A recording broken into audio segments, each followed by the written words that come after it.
fiscally responsible, financial geniuses, monetary magicians. These are things people say about drivers who switch their car insurance to Progressive and save hundreds. Because Progressive offers discounts for paying in full, owning a home, and more. Plus, you can count on their great customer service to help when you need it, so your dollar goes a long way.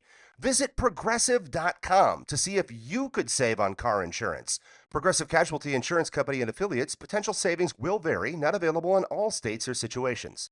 LinkedIn is pretty great at a lot of things, like helping you tap into the latest trends and insights in your field. We cannot stop your coworker from tapping her pencil. LinkedIn can help you find new jobs that align with your career goals. We cannot help you find the source of that weird smell in the office fridge. Ew. And while we can't stop your coworkers from bringing their hobbies into the office, LinkedIn can help you bring your career to the next level. LinkedIn is the network that works for you. The world moves fast. Your workday, even faster. Pitching products, drafting reports, analyzing data. Microsoft 365 Copilot is your AI assistant for work. Built into Word, Excel, PowerPoint, and other Microsoft 365 apps you use. Helping you quickly write, analyze, create, and summarize. So you can cut through clutter and clear a path to your best work. Learn more at Microsoft.com/M365 Copilot. Did you know only 6% of people are getting enough fiber? That's why Quaker created Fiber February, a month-long movement to show your gut a little more love. It's like dry January, only easier and more delicious. Quaker has over 100 delicious options that are a good source of fiber. So go buy Quaker Oats today and join the Fiber February movement for a healthy gut. This episode is brought to you by Stouffer's. Here comes three-time juggling champion Natalia Rogers. She's juggling law school, her TA job. Oh, narrowly catches the laundry. What's that fourth ball? Parents unexpectedly showed up at dinner time? Is that too much for Natalia? Not with Stouffer's Chicken Alfredo and its mouth-watering mix of Asiago, Romano, and Parmesan. When you're juggling four things at once and the clock strikes dinner, think Stouffer's.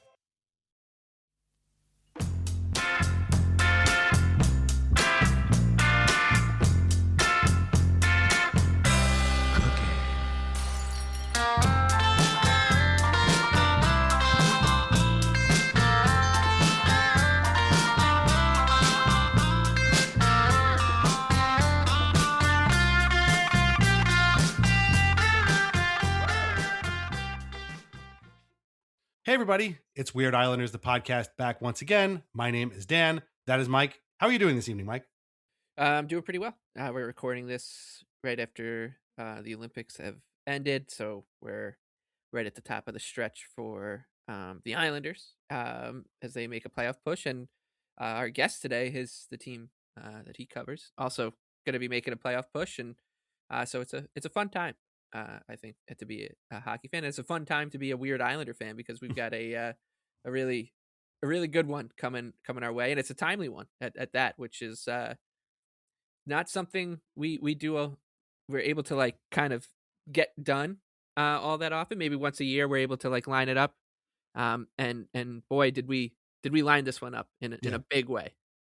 Yeah, sometimes the Weird Islander calls to us and, we have to answer the call and make it happen. And this is one of those times. And I know I'm excited to dive into this player. He's a player we wanted to talk about for a long time. And again, the opportunity presented itself very openly at this time. And we have the perfect man to do it.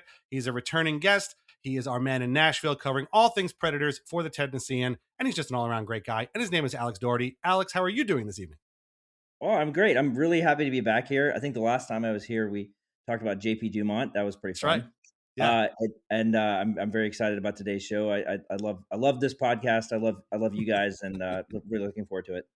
Oh, we're happy to hear that. I love that. I love when guests come on and say they keep listening. That really makes me feel good. I always wonder like what non-Islanders fans are listening to this. Sure. I think it's important to I mean, I listen to. There's not a ton of Predators podcasts out there that I'm listening to, and like national stuff I'm listening to, like all the big ones. But I do think it is important to listen to very, very niche, small, focused, podcasts for teams out there that are just like, I don't know, I might listen to like a Devils podcast or like a something with I listened to the Dallas Stars one the other day. Like Right. it's always fun to just hear the perspectives and to hear and also to hear people complaining about the exact same thing you're complaining about with your team. Yeah. Like, Yeah, oh, you can't develop any forwards either. Oh, you have a yeah. problem with your goaltenders. Oh, Yeah. wow. How about that?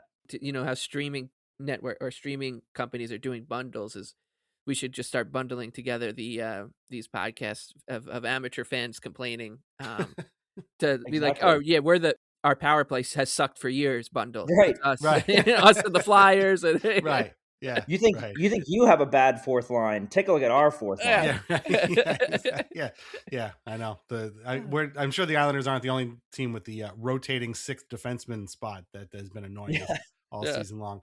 But to that end, we should ask you about the Predators, a team, frankly, we don't talk all that much about on Anxiety. It's been a bit of a wild ride for them this season. They started out real bad.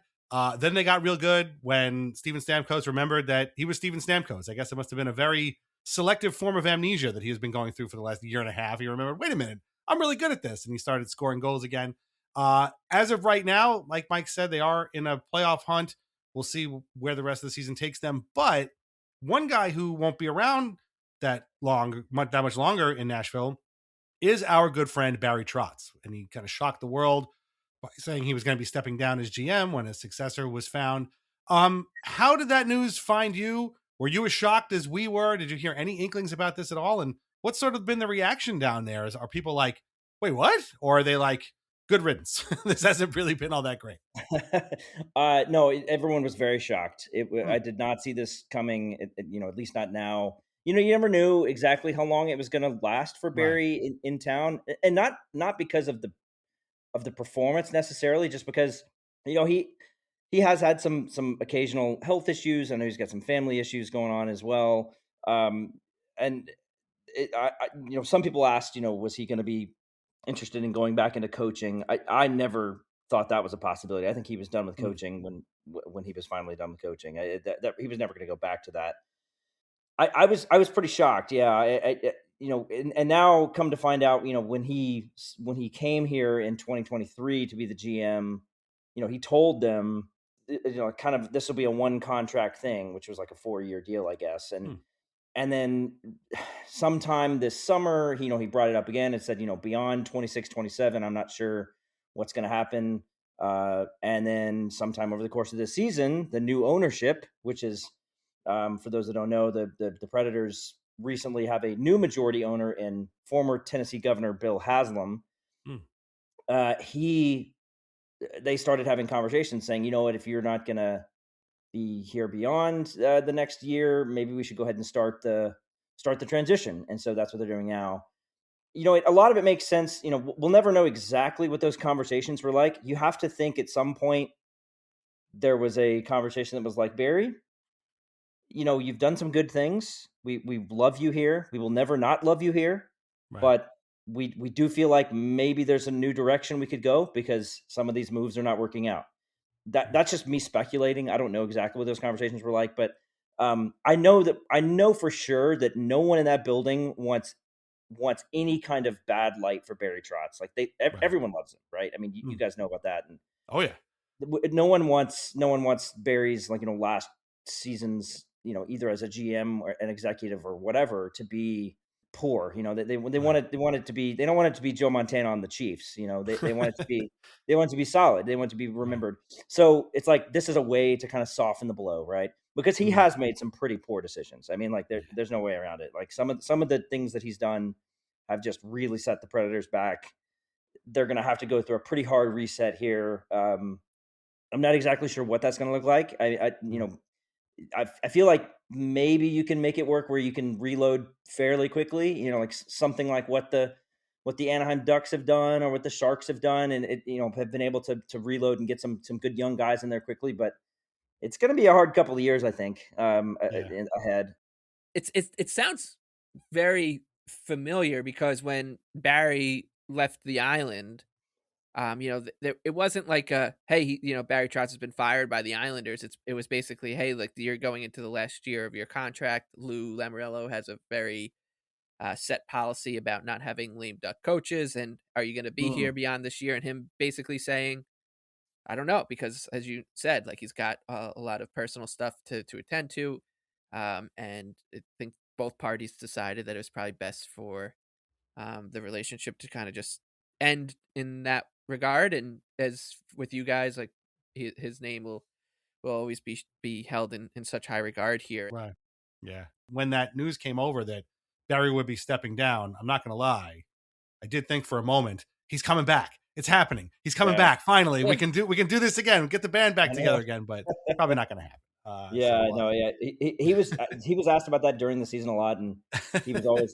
I talked to him a couple times, and I always had to be like, okay, just to make sure you're not coaching, and he was like, no, I'm not coaching. He told me one time that his sister. This was before the retirement announcement. He said that his sister called him and said, Barry, someone told me that you're going back into coaching.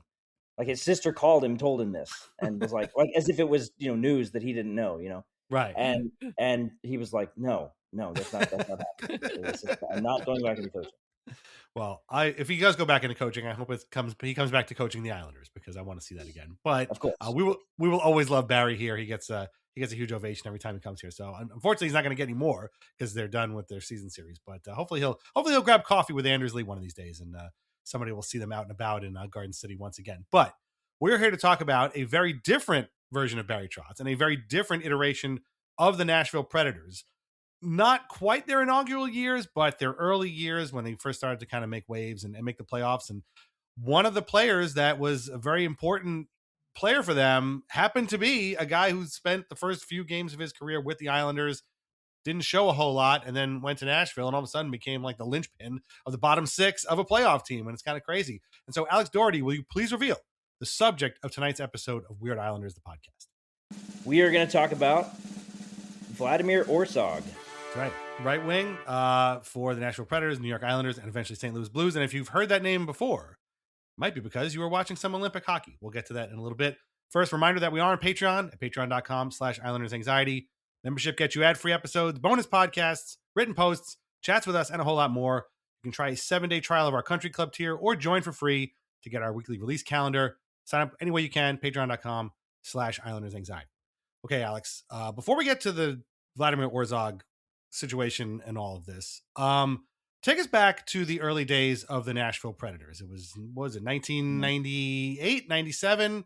New team gets put down in 98. New team gets put down in a place that nobody thought hockey would exist, although teams have been in Kentucky, obviously in Texas before, and lots of other places. So that's on you if you didn't think Tennessee could sustain a hockey team. But I got to imagine it was a little bit weird at first seeing a professional hockey team in Tennessee.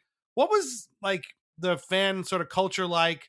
Was there a lot of learning going on? I kind of remember it wasn't that people were put off, but it took a little while for the team to get hold. Does that sound about right? It definitely does. And that's exactly right. And I just want to say also that the inception of the Predators also coincides with my introduction to hockey. So just to like give people an idea of so I'm 41. I was born in 84. I've lived in Nashville my whole life, and I knew very little about hockey before the Predators got here. I mean, I remember like the Avalanche, the Avalanche Red Wings, Stanley Cup battles in the mid 90s, but that was about it. Right. And so the Predators get here in 98, and that's also my freshman year of high school. And the reason I want to parallel this because there's actually a parallel here with Orszagh as well that we can talk about. But when they get here in 98, I'm a freshman in high school, and I'm just kind of introduced to this. And by the way, also the Tennessee Titans also got to Tennessee. Oh, that's right, yeah. At the exact same year, 98, 99 was their first season. So it was an explosion of pro sports in Nashville in that time. I'm a freshman in high school. I'm just kind of getting interested in sports, as a culture, right? Exactly. And I'm just surrounded. So my entire sports fandom is I would say starts in 98, right? As a 14, 15-year-old. And I'm like, wow, this is really fun to be able to go to these games and see Wayne Gretzky came to town and the Brett Favre came to town and played in the Titans Stadium, like stuff like that was just like wild. I never imagined it. So yeah, the you asked about the fan base. Like the fan base was very new. I mean, there were a lot of transplants from Michigan, from the Northeast, from not really from Canada, but definitely from more hockey based areas. That was kind of a big bulk of the fan base, but they had to grow a huge, they had to grow original fans. And they did that. They did a really good job of that, I think. And today the fan base that's around the team is because of that, I think. And, they had to do a lot of, some teaching of stuff, but you didn't have to get too crazy with it, because in the late 90s, there was still a healthy, hockey is about, a fight. I went to see a fight and a hockey game break out kind of thing, so like that was a big draw. I mean, they had the Darcy Hordichuk and eventually Stu Grimson and guys like that came through and were big, fighters on the ice. That was like a big draw. Right. But then people were like, oh wait, you can actually, what if we were to beat the Red Wings? That'd be crazy, right? that'd be wild if we beat the Red Wings one time, or the Avalanche, or whatever it is. And then that started happening, and they actually kind of were starting to compete, and then they were bad for a while, and they got some draft picks, and then it kind of grew from there. But I would say that those first 4 years, 3 to 4 years, were pretty rough on the ice, but it was still like, people loved it. People were eating it up, and it was a really fun time to experience this kind of new idea of sports in the South, because college football is huge, NFL is huge, baseball is big. This like fourth sport came along and just kind of like people started really following it. Wow. So I was 7 or 8 when the Preds came along, and I remember wanting a Predators jersey like really badly, because I was like, that logo is so cool, the silver, like the silver sleeves that they kind of had, like the shiny thing going. I also really always loved the I don't know if I don't really watch the NFL anymore, if the Titans still have those great white helmets. I always just thought that their helmets were really cool back then too. Yeah, they do. But I remember this team coming in and like talking to my older brothers and being like, what, like this Nashville Predators team's coming in, and like they get to pick whatever players they want, and in this like draft, like they're just going to take whatever play, and like that's so cool. And they're like, well, no. And you look at the expansion draft back then, and it looks it's pretty bleak, but it's terrible. Yeah. It's terrible. They did get Mike Richter from the Rangers, which I remember that. Well, I think they traded him. Yeah, like there was some weird thing going on there, and then but the Islanders protection list is a sight to behold. I won't read the whole thing, but it's wonderful. You got Cherkowski, Palffy, Robert Reichel, Joe Sacco. You got to protect Joe Sacco, obviously. Right. Brian Smolinski, and then this defense. I think just the protected 5 players that they had in 1998 probably was good enough to win a Stanley Cup 3 years later if they just kept them together. And that's Brian Berard, Zdeno Chara, Kenny Johnson, Rich Pilon, and Scott Lachance. It's like probably could have just kept those 5 together forever, and if Mike Milbury doesn't get involved. But I mean, I remember when the Predators coming in, and obviously being 8, I'm not like in tune with the the looking, thumbing your nose at this new Sun Belt team coming in, and not Gary Bettman's lost the plot, the game's gone kind of situation. And I just was really excited because it's like, this is so cool. There's a new team, and what the hell is a predator? Is it a dinosaur? It looks like a dinosaur. This is great. Yeah, exactly. It is. I guess I don't know. It's not a dinosaur, but it's a prehistoric animal. I don't know. Yeah. I don't know the history there, but they found they unearthed a ancient saber-toothed cat. Yeah, fossil kind of nearby, like down in the downtown area, like in the 70s, I think. And you can still see that skeleton of that in one of the buildings downtown. It's like on Commerce, I think. And that was the origin of it. It is not an ode to any modern usage of the word predators. It is not a reference to any unlawful activity, that kind of thing. Yeah, to catch a predator. This predates that as well. But I'm glad you mentioned the uniforms, Mike, because I did want to get to this.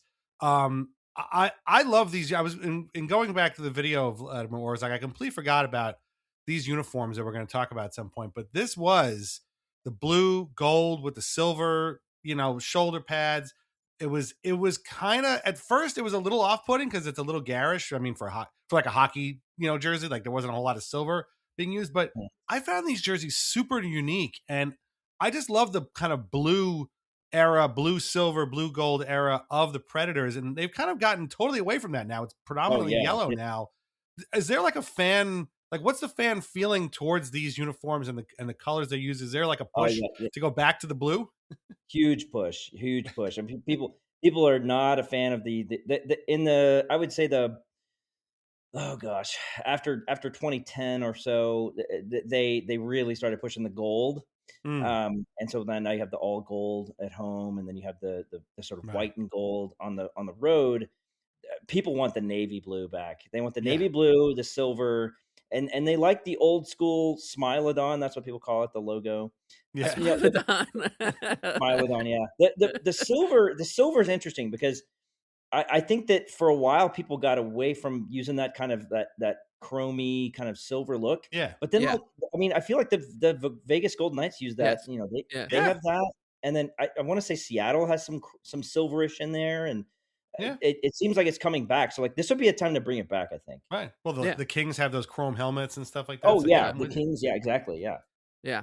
I mean, it was, and what a great time to become a sports fan in like the late 90s. This is the salad days of just like sports as they were meant to be. And the NHL at this time, it was the most 90s thing ever. I mean, the Islanders wearing their jerseys. Think about just the spectacle of watching the Islanders in those like wavy jerseys playing the Nashville Predators in their inaugural jerseys, or I don't even know if the Islanders were still wearing those in 98, but like the Washington Capitals screaming Eagle jerseys against the Nashville Predators jerseys. Like how your brain you have to be in the 1990s to be able to watch that and not come out of it like in a coma or something, because those I mean it's and it makes sense that like those teams were generally not doing too hot, whereas like the Red Wings show up in their like classic jerseys, and you're just like, oh yeah, like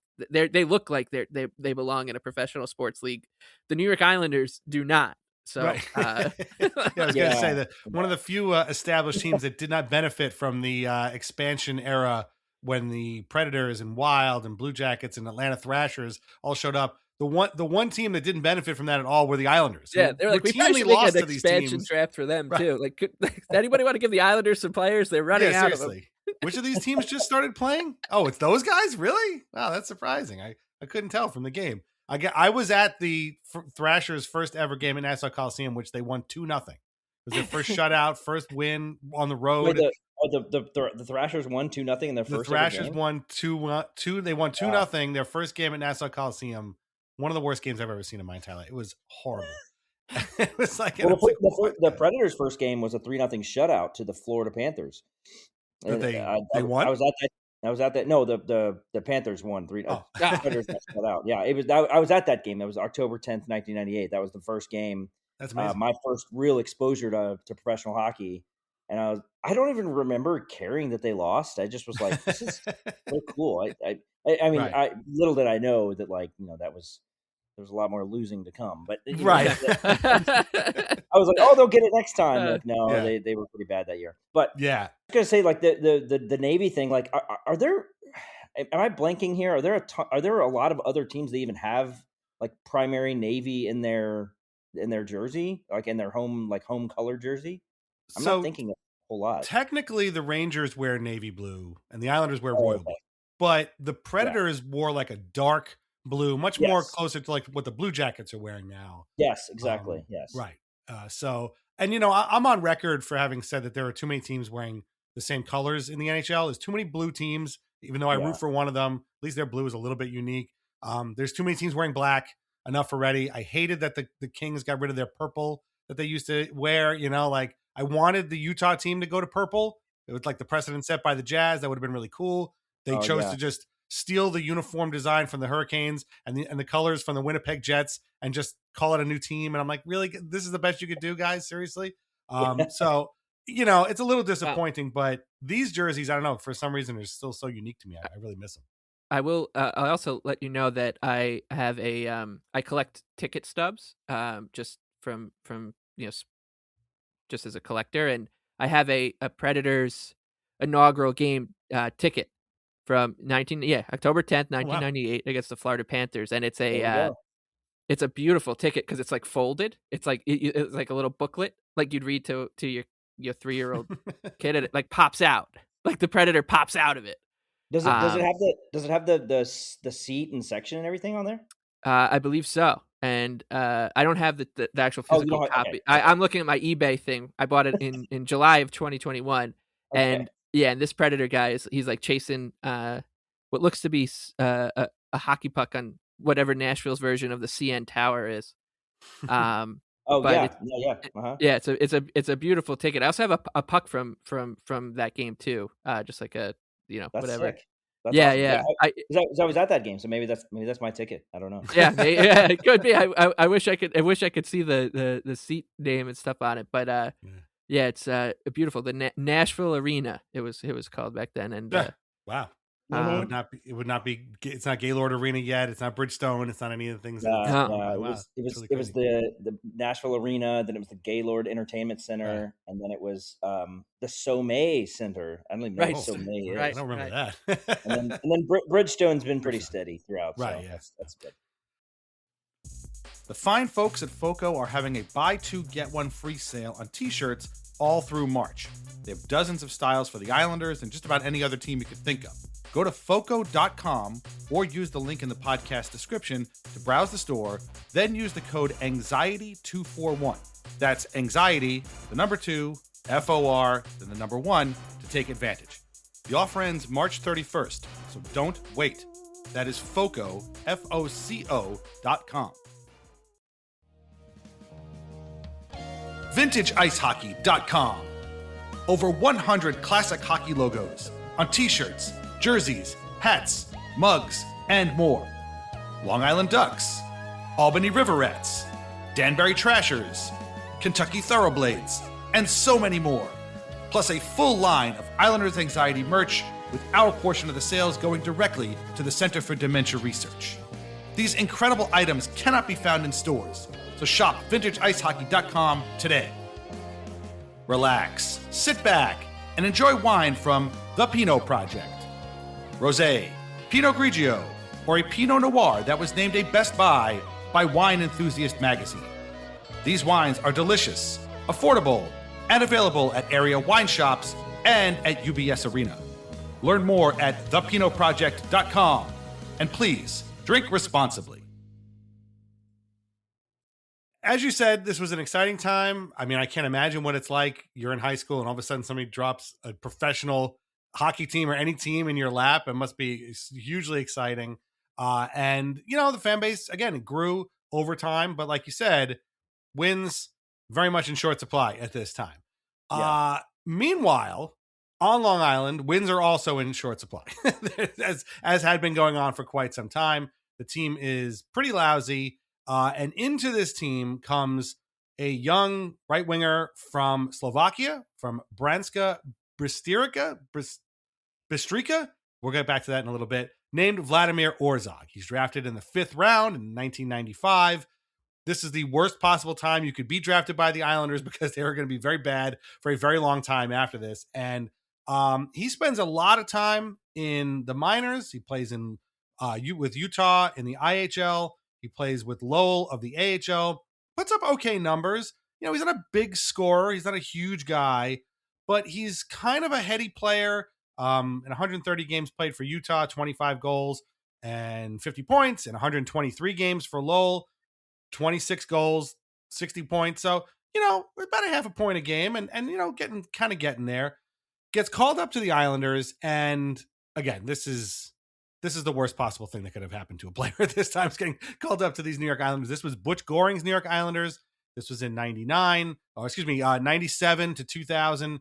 I watched a lot of these teams play. This was like when I was in college.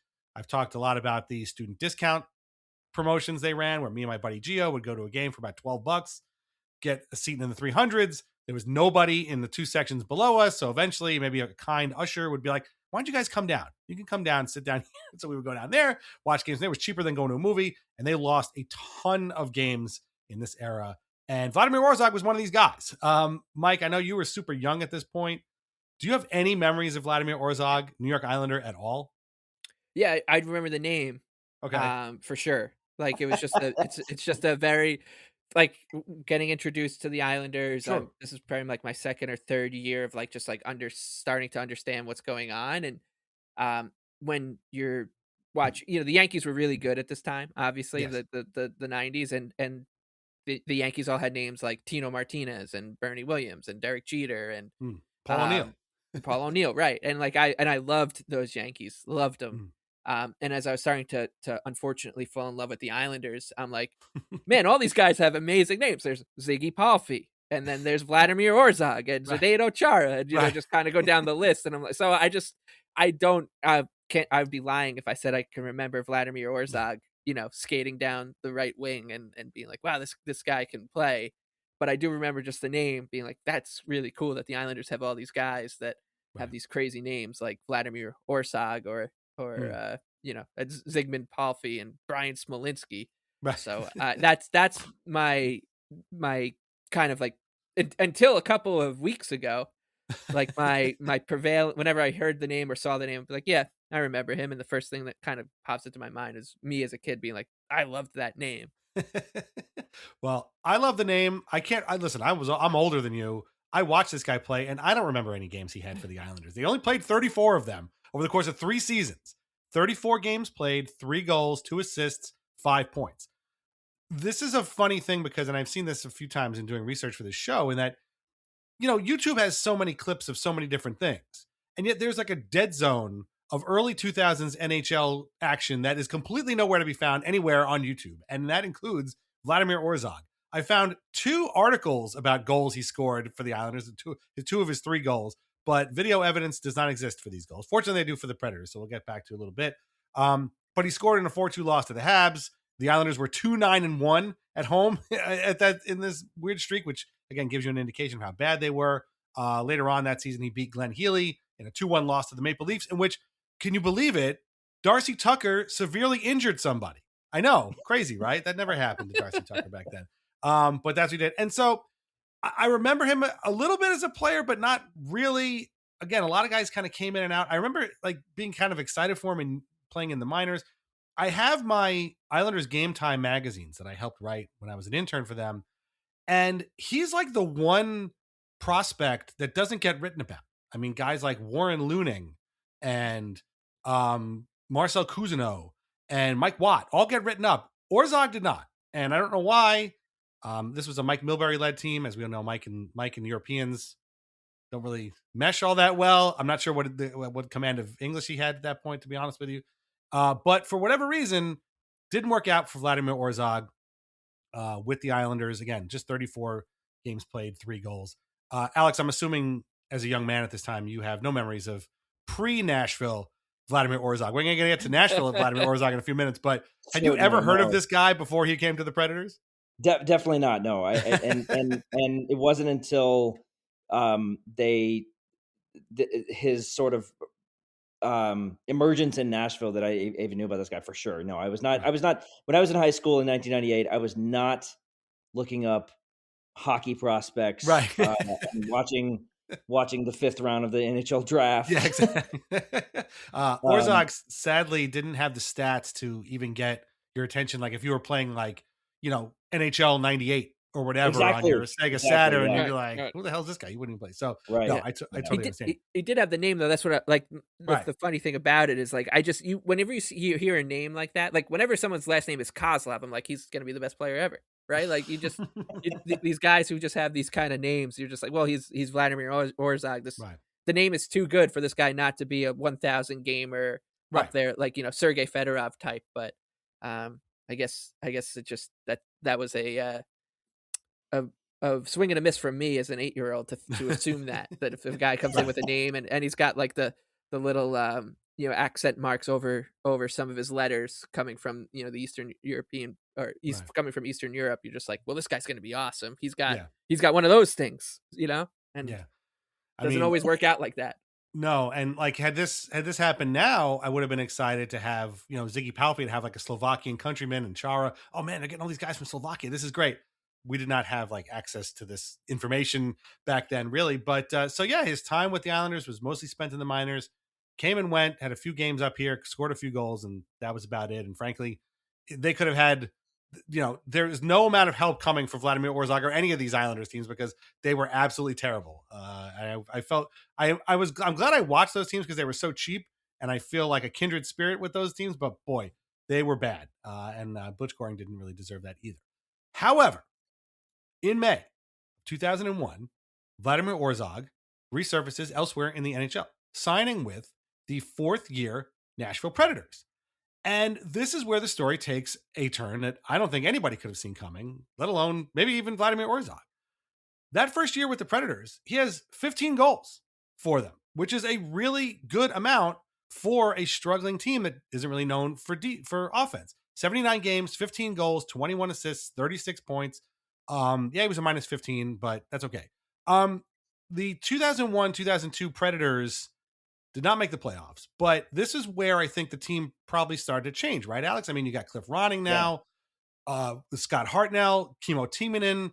I mean, Orszagh would be a good, key cog in the bottom six with guys like Denis Arkhipov and I'm just looking at the list here. Tom Fitzgerald, former Islander. Like, this is where a team starts to sort of form, and you can see, like you said, oh wait, we can beat the Red Wings now.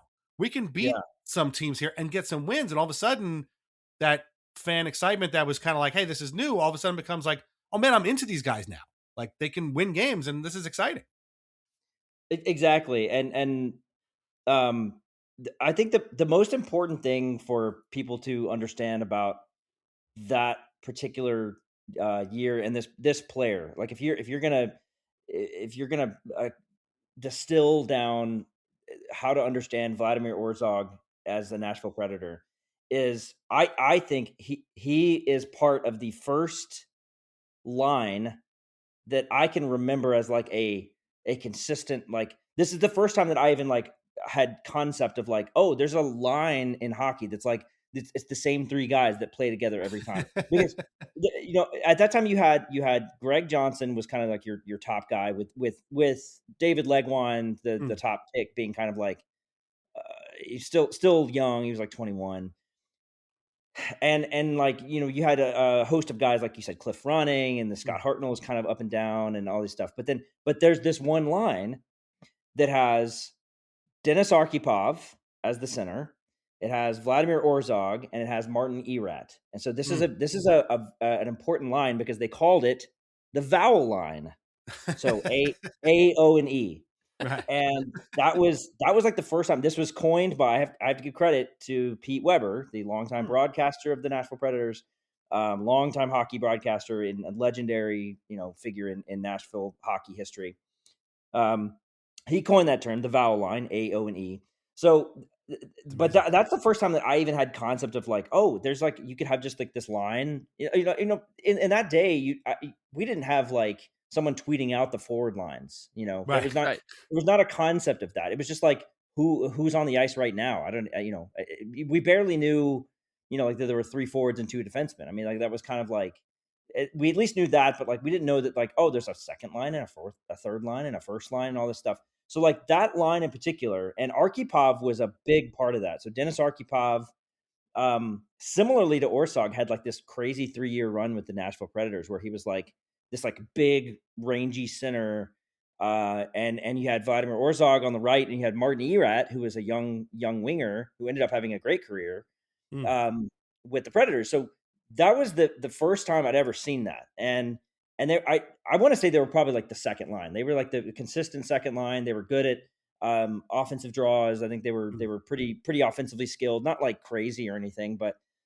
for the Predators, very good. And Orszagh was a big part of that, and he kind of completed that sort of identity.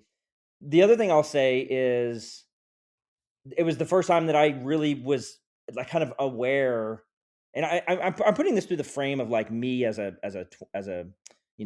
17-year-old. So Right, yeah, just to get people like that's all I can do, right? I can't explain it any other way. Like that, this is what I was. But this is the first time that I was like, oh wait, there's like Europeans that come over and to play in Nashville.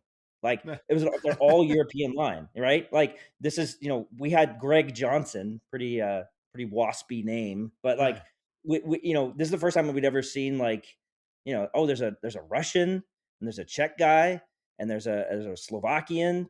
And then we got Vokun and Net, and then there's Kimo Timonen and all these this like the European explosion, and meanwhile you got like Steve McNair and Eddie George and the Titans, and it's just like this totally different experience. It was really fun, and that was a big part of it. He also, so the first year in '98, the Predators had a player, Sergei Krivokrazov. Oh yeah, I remember him. Yeah, yeah, really fun, kind of like energetic winger, good scorer. And I would compare Orszagh to Krivokrazov, kind of just like a feisty forechecker with some good skill and some good speed. That's how I remember him anyways. I don't have like a ton of memories watching him, but I think that's the big thing, is like they were this like unified unit called the Vowel Line that was like for 2 or 3 years, it was just like kind of a menace, and it was really fun to watch.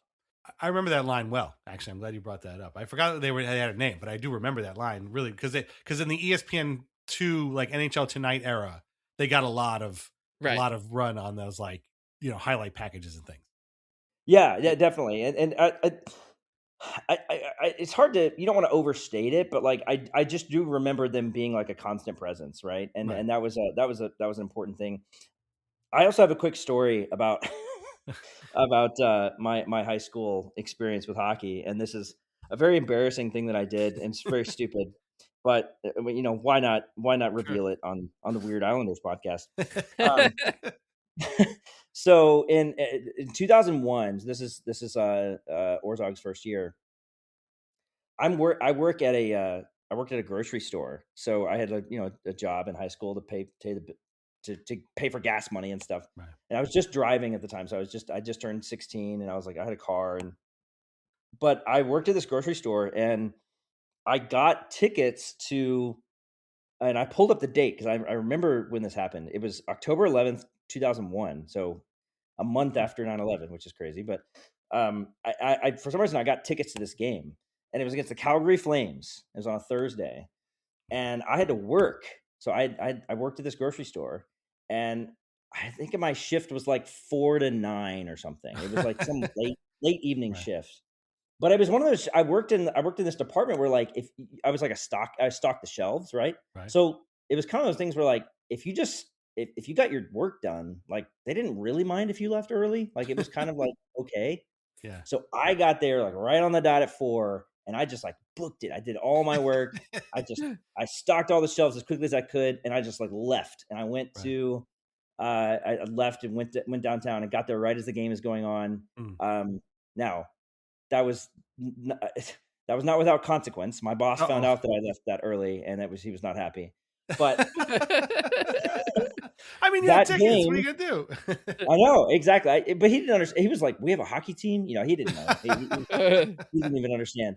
So lo and behold, the Predators won 1-0, and the only goal scorer was Vladimir Orszagh, assisted by Martin Erat and Denis Arkhipov. So there you go. That's amazing. That's an amazing story. I don't see anything embarrassing about that story at all. I know, really. That's an awesome story. That's a story that maybe not embarrassing, just regretful. I mean, I don't know. It's one of those things where like I probably shouldn't have done that. It was not. Hey, you know what? Is that grocery store still around? Because you can just go make up the time now. Just be like, look, I got left. I owe you 3 hours. Yeah. Right. Yeah. start pulling cans and stuff to the front of the shelf. Like, I used to do that too at a department store over here. But no, that's awesome. And I almost wish you could like run into that boss and be like, I'm covering the Predators now, by the way, like the team that I took off to watch. You yelled at me. It's all because of this guy, Vladimir Orszagh. Yeah, exactly. The one goal. Guy. He'd probably be like, wait, we really do have a hockey team. He probably Yeah. would be like, Who the hell are the Predators? Yeah, exactly. No, that's an amazing story. That's awesome. Hey, listen, who hasn't skipped out of work to watch a undermanned hockey team in their local area, and then they win? Like, who, go figure. But no, that's an amazing story, and you really can't overstate how important Vladimir Orszagh is. I know the numbers maybe don't jump off the page, but he was remarkably consistent. Again, 15 goals that first year, 36 points, 16 goals the next year, 32 points, 16 goals in his third and final year in Nashville, 37 points.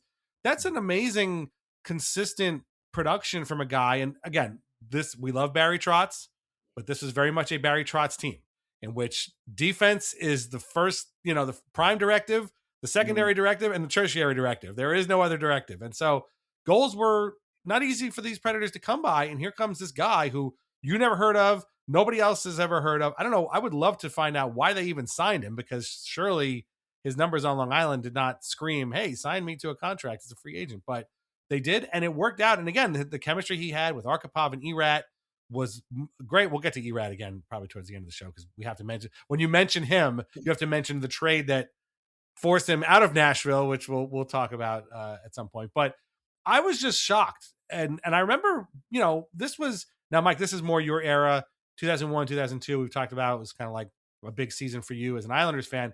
And I remember watching these Predators games, again, on ESPN2 or whatever, and being like, they had that guy.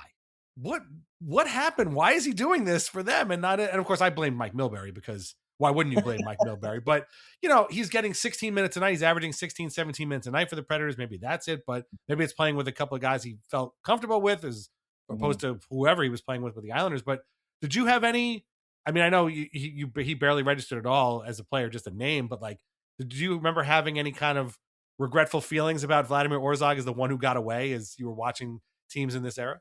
I wouldn't say that, just because like these teams were, the Islanders came around, but I knew the name and be like, oh yeah, that guy was an Islander, and almost in a weird kind of fulfilling of destiny. Like I was just, as a lot of sports fans are, and now I've got a podcast that we remember these kind of cats, but I just loved thinking, like, kind of like keeping tabs on guys like a Vladimir Orszagh or Branislav Meze or whoever, the guys who I was like, these guys are going to be great. Oh no, they're not on the Islanders anymore. So that's how I remember him. And see, once again, like, just assuming that he was going to be really good for the Predators, or then again for the Blues, and because his name is so much better than his actual stats. And as Alex was saying, like the line that he plays on is, and that is a beautiful late 90s, early 2000s hockey line and hockey tradition. Yeah. Like, every team had their like second, third line of just European guys who show up and they're playing for, they're in the Sun Belt, or they're on Long Island, or they're wherever, and like they're just put together because the coach at the time is just like, I don't know, just the guys whose names I can't pronounce, like, they can play together. And and I feel like every team had one, and they were always baller. Like, they were just always so cool, and they had great hair, and they skated very much the mullet era. The frosted tips maybe, like, and they probably drove like some very early 2000s or late 90s like Corvettes, and like that every team had these lines of guys like this is when Ruslan Fedotenko was like coming into his own, right? Like, this is the age of those kind of guys just like coming over in droves, because it wasn't that long before this that it was impossible to get from over there to over here for a variety of reasons. And the explosion of these kind of players came, and they just always seem to find one another. So I'm not surprised at all that Denis Arkhipov and Vladimir Orszagh, had the chemistry of siblings, basically. So that's it's beautiful to hear. And I'm really happy that Vladimir Orszagh has like a fan base that holds him in type high regard. I'm a little jealous that it wasn't us, but it's great to hear. Yeah. Well, here's what I don't understand is, so when he left the Islanders, he went to Djurgårdens in the Swedish league for a year. Oh, right, yeah. And so, like, I just find it hard to believe that the Predators, like, scout system was that robust that they were Right, like, right. Yeah. I maybe it was, but Right. I guess what I'm saying is I feel like the Predators got a little lucky here. Like, they Yeah. Somebody just guy called walked- them. This Yeah. guy walked in and was like, "Hey, I can play," and they were like, "Okay, Yeah. we'll put you on this line," and then it worked. Yeah. I cannot imagine that the Predators were that clued in on like this golden, this nugget that was playing in the Elite Series in Sweden.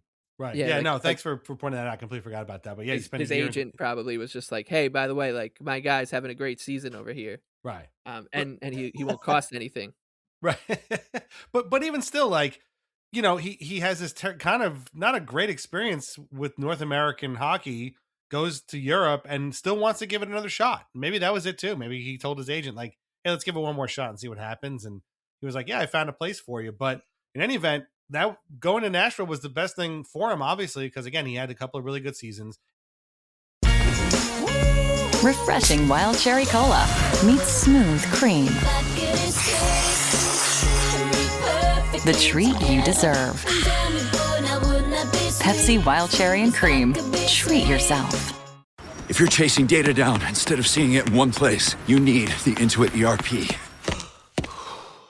Intuit Enterprise Suite. All your data in one place with built-in AI for real-time insights. Learn more at intuit.com/ERP. Zootopia 2 has come home to Disney+. Let's go!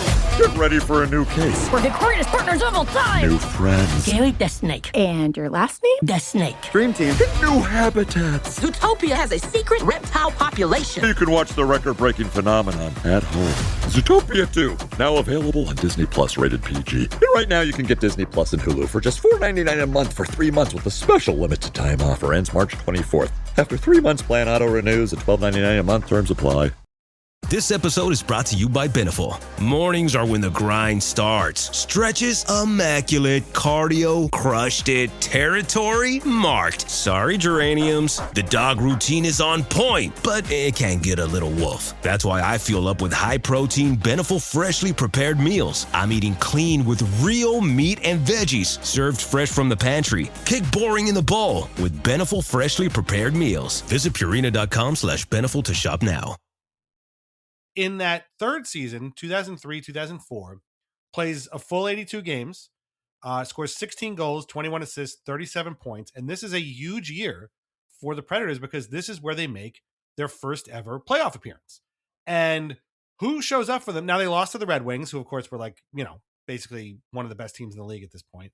But who has a really good showing in this 6-game loss to Detroit in the playoffs? For the first ever, postseason games in Nashville Predators history, it's Vladimir Orszagh. He has 2 goals in this series. In one in game 2, where he slides face first into the goalpost. Never really a great idea, but it's a pretty awesome goal. Score. Whitney left it in the middle. Little errant pass could create the odd man the other way. Pick back up and into the zone is Erat. Shot. Score. And I think Orszagh got hurt on the play. He scored, and then his shoulder was driven into the goalpost hard. The net, fortunately, as we all know, comes off the mooring with an impact play. But what a play he gets made. up. Oh, my. The pass was great. The finish was great. But how about the save by Volkun? Keep that one in mind. Watch his move. Oh, he went in face first. Oh, right shoulder, collarbone, side of the face. And then in game 4, he scores the second of 3 Predators goals in a 3-0 shutout win for, I believe, Tomas Volkun, we mentioned before. Tutu is driving hard to the net. Volkun goes to the bench. York plays it back for Hamhuis. The extra attacker's on the edge. Orszagh tips it. They score!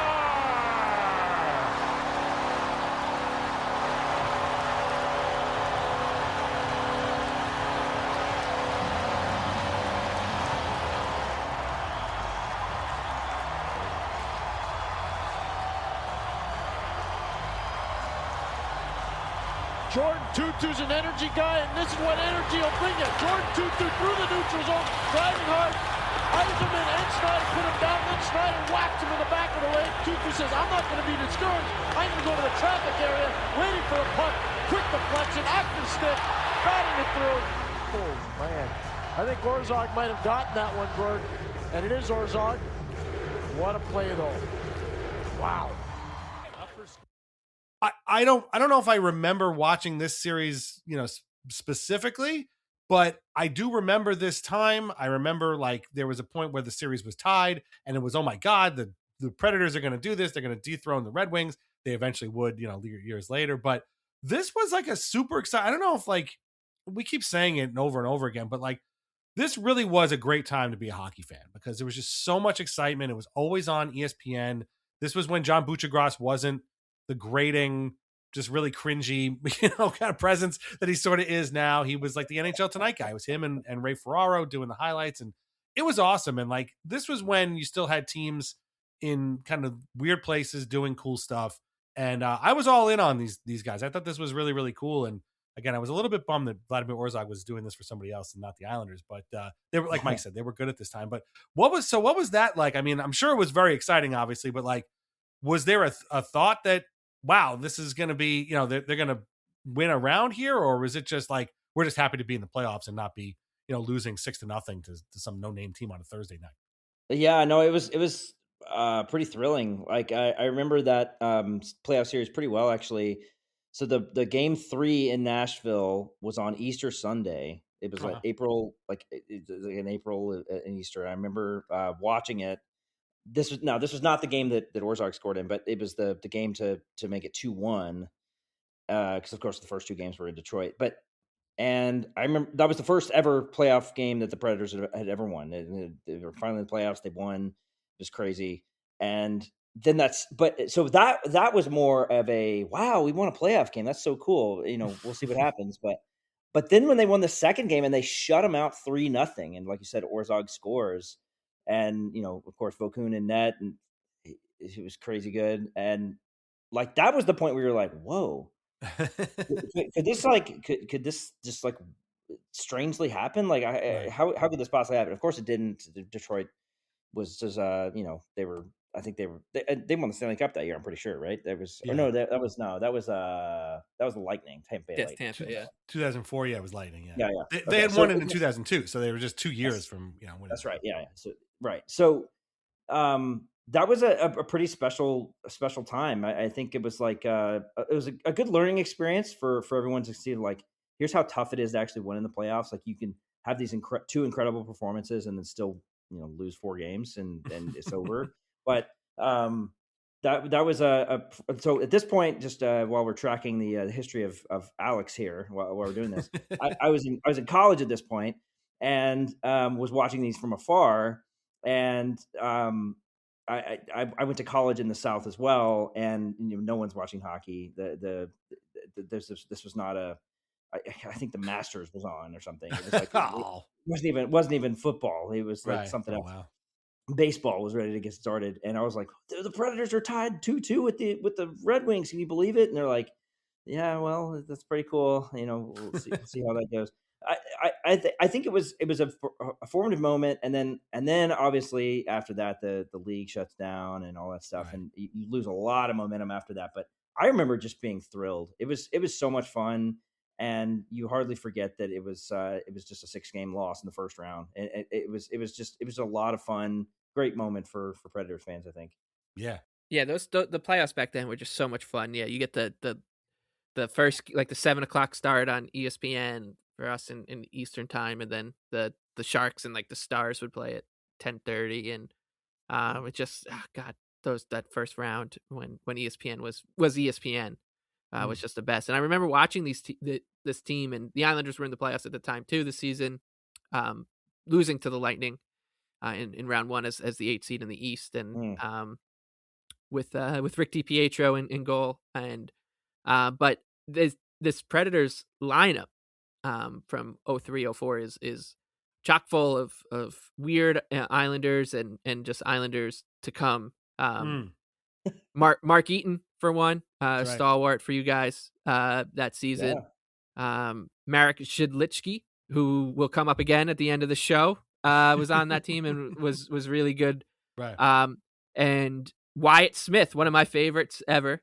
To play for the Islanders. I think he probably played like 8 games for the Islanders, but I just always remember him because he hailed from Thief River Falls, Minnesota. And anytime I was in a creative writing class in college, my protagonist was always from Thief River Falls, That's Minnesota, amazing. because of Wyatt Smith. I just love the name of that town. But the creme de la creme is future Islanders general manager, played 2 games for the Predators that year, Matthew Darsh. So it's just I mean, like, what a team this was. Yeah. This is you forgot one. Andreas Johansson.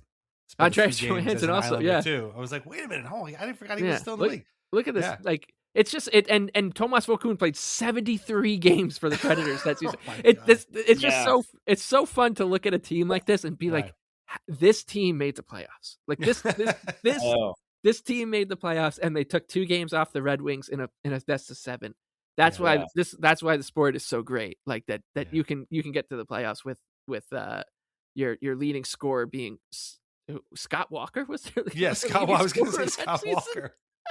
Yeah, it's huge. Yeah. Oh, God, what a team! How can you not fall in love with this team? 73 games. Wow, for Tomas Vokoun. That's pretty insane. That cannot be healthy. The next time you run into Predators, because Chris Mason does Predators games, right? Yeah. He's a back color commentator. Yeah. He was Vokoun's backup that year, and I'm sure he remembers every one of those 73 starts. Just sat there on the bench with a hat on. I had no idea Matthew Darsh played 2 games for the Predators. That's crazy. That is wild. I'm definitely saving that for next radio hit here in Nashville. Be like, did you know? Weird Predators, Matthew Darsh. No, this was a great team. Orszagh again was a huge part of this team, an important, I guess middle six is probably a better way to describe him. Just the kind of guy who we talk about this all the time. I mean, I've talked about this with Matt Molson, who was one of my favorite Islanders the last couple of years. Like, there are these Cinderella story guys that you sign out of nowhere, and all of a sudden they're an incredible, important part of your team. And like, no, he didn't get to the 30 goal mark that Molson did for 3 or 4 seasons there for the Islanders, but like, you plug a guy into the lineup and he just produces for you, and he has chemistry with 2 other guys. That's enormous. And especially if you're, like you said, a building team, trying to get the culture going, trying to get the fans into it. You go to the playoffs, you give the Red Wings a hell of a scare, even if you lose. That's all huge stuff. And as you can see, literally right here with a guy who grew up watching this team, this is how bonds are formed. And like, you're here, you're literally covering the Predators right now because of teams like this that you watched growing up, and players like Vladimir Orszagh. Like, that's kind of crazy. I don't know if you ever get a chance to like sit back and reflect about this sort of thing. For sure. Yeah. This whole era of the Predators, there's so many bad years for the Nashville in this time, but like, I really think on it fondly. Like, I'm sure the Islanders fans do as well. And in some weird, masochistic way. It's like, you're like, I needed to go through that dark era to appreciate, Matthew Schaefer or whatever. Like, sure. It's like you have this strange association with like, there were a lot of losses in there, but there was also a lot of like character building. It was like as a fan base, in a way, like it's where you built. It's where we built our hatred of the Detroit Red Wings, of sure. the Chicago Blackhawks, and sort of the early part of the Blues hatred. Like, it was like, right. you build that rivalry, and you get out of that era of like, well, we're just an expansion team. And then you get to the late 2000s, early 2010s, when you have Pecorine and Shea Weber and those right. guys. And then you're off and running, and you have a history now. And right. This is part of it. So it's really right. fun. Really cool. So that was 2003, 2004. And that was Vladimir Orzagh's swan song with the Predators. 3 seasons, again, a whole bunch of goals. That everything Vladimir Orszagh had in the NHL was with Nashville. 239 games played, 47 goals, 58 assists, 105 points. And that's a great run for 3 seasons. But as you mentioned before, lockout hits in 2004. He spends all of 2004, 2005 in his home country of Slovakia, playing for Zvolin. And then he spends the next season playing back in Sweden again for Luleå in 2005, 2006. At that point, he signs I guess he wants to come back to the NHL. He comes and plays in the minors for a little bit. He ends up getting picked up off of waivers by the Blues, who I guess wanted some depth. Maybe he, again, wanted another stab at the NHL here. Do you remember him playing for the Blues at all? I did not. Actually, Mike, you did when we were talking about doing an episode on Orszagh. But Alex, do you remember Orszagh playing for the Blues? No memory of this. No. I try to forget the Blues exist from most of the time. They're a wretched franchise, and everyone in St. Louis just is very forgettable. Even a player you like becomes immediately forgettable when he plays for the Blues. Yeah, I can imagine. Ryan O'Reilly is about the only St. Louis Blues that has any meaning to me. So right, yeah. But 16. But believe it or not, he actually did okay. 16 games, 4 goals, 9 points for the Blues in 05-06, a period. I mean, Mike, you're the only one who remembers it. Do you remember anything about Vladimir Orszagh, St. Louis Blue? No, I just remember being like, oh wow, that's Vladimir Orszagh. I remember him, that's one of the early. I remember that guys for me, and I also think because coming out of the lockout and with like all the player movement going on back then, right? I was like kind of want to talk like an embarrassing story. I feel like I spent most of my summer on tsn.ca, like just refreshing the page and being like, oh wow, Brent Sopel's going on the Islanders, and just like seeing where all these guys were landing, because we've never seen anything like that before, where you just had essentially half the league changing teams. So in those first couple seasons after the lockout, so I would have been on top of Vladimir Orszagh, where I would have been one of the first people to know that Vladimir Orszagh ended up with the St. Louis Blues when he ended up with the St. Louis Blues, unfortunately, because I was probably home on my parents' computer waiting for that news to come across. There you go. I remember that guy. Just very quickly on this 05-06 Blues roster. Man, ton of Islanders here too. Doug Waite, Mike Sillinger, Dean McCammond, I know a favorite of yours, Mike. Eric Brewer, a man I saw get drafted in the first round, and Eric Buganicki, who spent a ton of time ruining prospects in Bridgeport. We'll probably get to him at some point. Hopefully, we'll see that. I don't think he's ruining anybody, but that was what we all thought at the time. Anyway, so that was his final season in the NHL. Again, a career of 289 games played, 54 goals, 65 assists, 119 points for the Islanders, Predators, where he got most of that production done, and then the Blues. And then that Predators series was the only playoffs he ever played. 6 games, 2 goals in 2004 with Nashville. Went back to Europe once again to play in Slovakia, and this time for his hometown team, in his hometown, who now had a team in Banska Bystrica. I hope I'm saying that right. A team that's it's been around for a while. I guess that was where he wanted to finish up. He only had 3 points in 14 games, but at that point, I mean, I think the draw is playing for your hometown team, a team that's still around, by the way. They're still out there. That was it for Vladimir Orszagh. Ton of time in the minors, a huge heyday in Nashville, and then finishing up, in his home country. That's all really cool. But that is sort of the end of, I guess, this, league section of Vladimir Orszagh, because there is another side of this man. That is the international hockey side of Vladimir Orszagh, which is frankly extremely decorated and was really, really great. In 2002, Slovakia won the IIHF World Championships.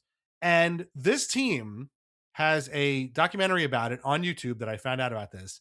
I had no idea this happened because, again, 2002, we didn't really kind of know any of this. And maybe if you read the hockey news, you would have seen this, the World Championships won by Slovakia. That's obviously a huge, huge event for them. But this team, if you look at this roster, this might be the sickest team ever devised in the history of hockey. Miro Shatan, Peter Bondra, Ziggy Palffy, Vladimir Orszagh, Ladislav Nagy, Lubomir Visnovsky. This is just an amazing... Joseph Stumple.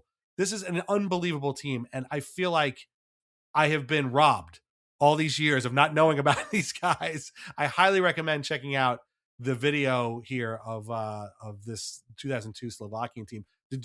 Alex, did you have any idea about this, happening? No. I mean, kind of happened right at his heyday of the Predators, but again, this wasn't really the time that we knew about these. No, definitely not. I was just trying to wrap my head around the Predators being in Nashville. The world championships were not not on my radar at that point. But it is pretty cool. I mean, and like I think it's so such a cool thing about hockey where you learn about the sort of the international flavors of everything that happens with this sport, and obviously we'll talk about the Olympics and everything that happened with that, but it's cool how these all come together. I didn't know. I guess Peter Bondra is Slovakian. Is that right? That's what I'm saying. Yep, Okay. yeah, yeah. I don't think I knew that, but it was that they had a like that's the thing about this Slovakian team, which we'll get to, is that they've had this like downward trend in international hockey, and when I was coming of age as a fan, like I was like, wow, they must be the best team in the world. Like this place called Slovakia just produces the best players. Like they got Bondra, Chara, Shatan, like all that the team was so cool back then. Like and the idea of Shatan, Bondra, and Palffy being on the same team together is literally something I would have done on Sega Genesis. Like I would have just traded for those guys and put them on the Islanders and just run roughshod over the course of the league. So to find out that there was a real team that was like this blew my mind. Right. And so I did some digging the way you do, which is you kind of like search around on Reddit to get the real story of why Slovakia stopped producing, this golden generation kind of had a hard stop. And there's this whole this whole Reddit thread on hockey about how corrupt Slovakian hockey is and how like the prime minister is connected to the mob and all this other thing. So I'm learning a lot about that. But the silver lining here, and it's a beautiful one, is that these people who know a lot more about the inner workings of Slovakia and Slovakian hockey than I do are all talking about how Miro Shatan has basically come in, taken the keys and turned this puppy around, and there are a lot brighter days ahead that's cool. for Slovakia. Yeah, and he's the one who's getting most of the credit. And of course, part of that credit is hiring a good coach. If you're the GM of the team, you got to bring in the right guy to have his hands on the wheel. And you wouldn't believe who their coach is, Dan. I know. What a coincidence. Go figure. So now, after this wonderful discussion about this man who was such a formative member of the Nashville Predators, obviously a formative person in the hockey history of Alex Daugherty. Not so much for the Islanders, but if you were there like me and old, you kind of remember him. All gets us to this point, which is that in the 2026 Winter Olympic Games from Milano Cortina in Italy, which just ended recently, who is there coaching Team Slovakia? It is indeed Vladimir Orszagh. The general manager is Miro Shatan, who's been in that position for a long time. The Slovakian team finished fourth. They lost in the bronze medal game to Finland. They had a few huge upsets along the way, and I was rooting for them literally because of the two guys that were in charge of the team. It was Orszagh and Shatan. Shatan, in fact, being one of my favorites. But I mean, Alex, what kind of feelings did you have seeing Vladimir Orszagh there? They kept showing him like he's a pretty like there's a lot of videos of him, a lot of interviews with him on YouTube. I mean, they're all in Slovak, so they're not really helpful for your average American hockey podcast, but or English speaking podcast. But he seems like a really sharp guy, a really good coach. I mean, the guys clearly loved him, and they kept showing him on camera. And every time they showed him, I'd tell my wife, "That guy used to play for the Islanders. That guy's a weird Islander. He only played a couple games, and here he is." So I'm kind of rooting for them. But like for you, as a big fan of this guy from a really important age, what was it like for you to watch him coach Team Slovakia at the Olympics? Yeah, I would agree that like it's hard to get real content, right? Because from afar, because any of the local interviews are going to be in not in English, but that team was like I knew that team would be like formidable, right? I was pretty confident they were going to beat Sweden. Like I didn't see that was not a surprise to me because like they're really talented, and I also think that like they were I wasn't shocked that Finland beat him in the bronze medal match, but like they just have like they had so many guys that are, I mean, obviously Slafkovsky, but that goaltender Hlavai was really good. And, Eric Cernak is on the defense. You have Pospisil and like that Pavel Regenda was like I think he led them in goal scoring. Like he was really good. Like they have so many good players. I can't say that I'm like, I know exactly what Vladimir Orzagh's like, offensive philosophy is. Like I didn't pay attention that much to it, but definitely rooting for the guy.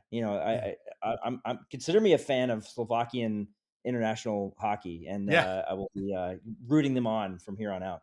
Yeah, me too. Yeah, I said as much on our episode the other night that like I think next year I'm just straight up rooting for Team Slovakia. Like I don't even care. I'm not Slovakian, but if these two guys are in charge, I want to be where they're going because it seemed like they had a really good game plan, and a couple players here and there, they might have upset Finland and might be walking home with a bronze medal. Yeah, exactly. Yeah, Tomas Tatar also on that former NHLer. Yeah, he was their captain, I think, right? Yes. Yeah, and he carried their flag. Yeah. This is it's really strange to like because I think it's a pretty small number of people who are like, oh, I'm rooting for the Slovakian team. Oh yeah, you like them because like you don't want to root for Canada or whoever. Like no, it's their coach. It's their coach and their GM combo, and also their assistant coach is Marek Shidlichky. So that's right. That's why I'm rooting for them, and then that's why I got invested and right away I was like, oh, this team they're dogs on a bone. Like they're having a blast out there playing. Right. So as someone who I can't stand the World Championships just because if you have any rooting interest in the IHF World Championships at the end of the season, it means your team is out of it and like your players are going and you're like, oh wow, Brock Nelson is lighting it up for Team USA. That must be good news for the Islanders in 6 months. Like it's and so I can't like ever get around to it. But now, I mean, might have to start tuning in if our guy Orszagh and Zidlichky and Shatan are still running the show because I mean I can't get enough of this regime.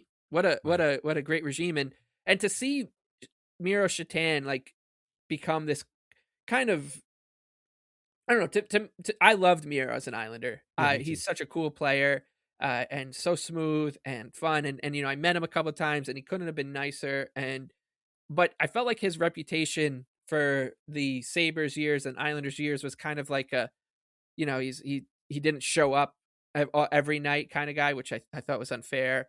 And then like he wasn't the type of guy that like struck you as he's going to go into management or coaching after his playing career. But as his like his career kind of wound down and he was like the veteran, trade a 7th round pick or 4th round pick and get Miro Shatan as your 13th forward for the Bruins and then the Penguins, and he wins a cup. His reputation kind of changed, and now he seems to be carrying like a shitload of weight in like the international hockey community, and I mean that really brings a tear to my eye. Like I love that Miro is doing this, and he's bringing his guy Vlad Orszagh along with him. So this is it's definitely something we're gonna be keeping our eye on over here. And it feels like in the European hockey world, it's for so long it's just been about the big two with like Sweden and Finland, and then like Switzerland and Czechia and Slovakia right there. Like it's like that we need, and Germany, of course, we need like more. If there's like 5 just like excellent hockey countries there that like are always putting NHLers, it's just like that's only good for the sport. It's only good for Europe. It's only good for the international game, and it's fun when that happens. And like it seems like I didn't know that there was like this like corruption or whatever. I guess it's sometimes that happens, but good to hear that it's like getting under control from Miro Shatan. Yeah, you can't beat Miro. Like he's uncorruptible. Yes, exactly. He's his eyes are always on the prize, and I loved him. I was kind of rooting for him to become general manager and get a shot at running the Islanders, but turns out they went with former Nashville Predator Matthew Darche instead. So he's doing great for himself. This has been so much fun. I've been like I said, I've been wanting to do a Vladimir Orszagh episode for so long because I remember him playing for the Islanders, and this was the perfect time. And Alex, obviously, you're the perfect guest. We talk a lot about whether these guys know what their legacy is as Islanders. Now, obviously, I don't think Vladimir Orszagh thinks about his legacy as an Islander, which his time here was not very long. But what is his legacy like as a Predator? Obviously, he Arkhipov and Erat were not together that long as a line, but like you said, they drew a lot of fans in. They were super productive. Arkhipov eventually went and played back and played in Russia for a long time. Erat, of course, hung around for a while until he was traded to the Capitals, and they got some prospect named Philip Forsberg. Whatever happened to him, who knows? There's no way to really find out. But yeah, I mean, I think, if Vladimir Orszagh thinks about, and if he thinks about it at all, I think his legacy in Nashville is probably a very strong one, probably stronger than he even thinks it is, right? I would think so. I mean, I'll tell you this: there is an alumni wall, like a puck wall in Bridgestone Arena. Like basically, if you play one single game for the Predators, you get a puck on this wall, right? Oh, that's cool. And so it's a big, sure. There's a lot of pucks on the wall, and the typically players that come back to visit sign it. Yeah, so like a lot of the major players have signed, like Pecorine, his puck is signed, Shea Weber, all that stuff. But like there's also some like occasional one-offs here and there that sign their puck, like guys you just like don't think about. Like I think Mark Eaton actually is one that signed his puck, but and Vladimir Orszagh has signed his puck. So like awesome. I mean I know that's minor. That seems minor, but like I think it, not on this show. Not on this show. It's definitely not. I think it's like it's kind of cool. Like he at least came back and he signed his puck, and he maybe it was because he was invited to an alumni event. He came and he just signed it. It wasn't a big deal to him, but there's a lot of other pucks that are not signed on that wall, and that they didn't choose to come back, and he did. So I think that's kind of cool. That is really cool. I like that. Well, the Islanders have a card wall where basically if you have a card with the Islanders, you have it there, and I don't think they're signed. No. They should be. And you know what? I think you kind of answered the question about his legacy as a Nashville Predator with that story, which is that you kind of digested that, oh, Vladimir Orszagh signed his puck. That's pretty cool. Which tells you that, there's more of you walking around thinking the same thing, right? You wouldn't be the only one.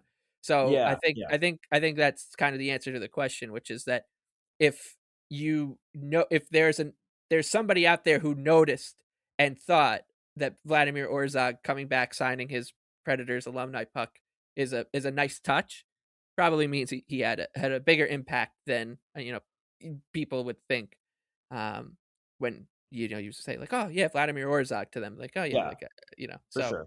I would also credit like the Predators do a really good job of inviting players back, and Nashville is obviously a pretty popular destination, so like players are always coming back here. A lot of players move here. I mean, like I'm obviously he didn't, but that it's like that's a pretty common thing. But yeah, I think it does matter.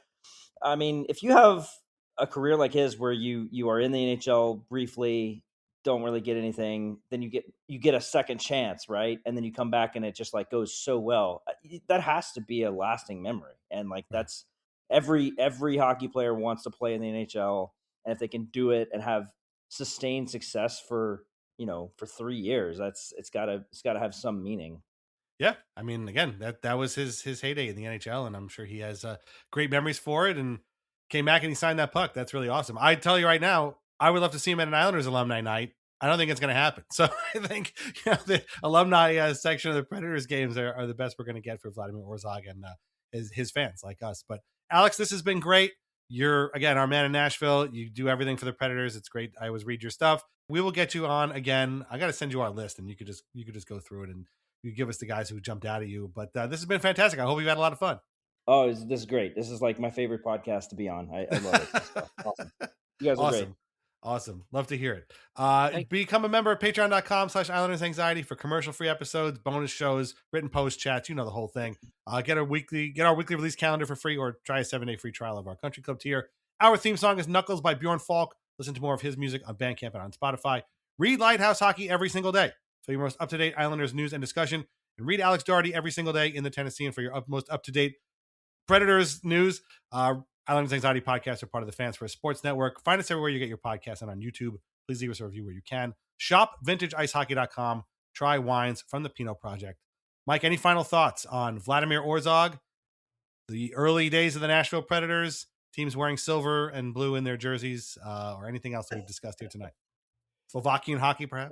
Man, yeah. I guess the only thing that's left to say is and I'm probably butchering this, but is na zdravie, which is cheers in Slovakian, or to your health. And I'll say that to all of us here, and to Vladimir Orszagh and Miro Shatan, because what a nice little adventure this was through the American South, Long Island, and of course Eastern Europe. You get it all here. What other podcast are you going to get all this from? Yeah. Really, seriously. But thanks for listening. We'll be back in a couple of weeks with another great guest and another weird Islander. Until then, keep the Islanders weird. We'll talk to you soon. Take care. Bye-bye.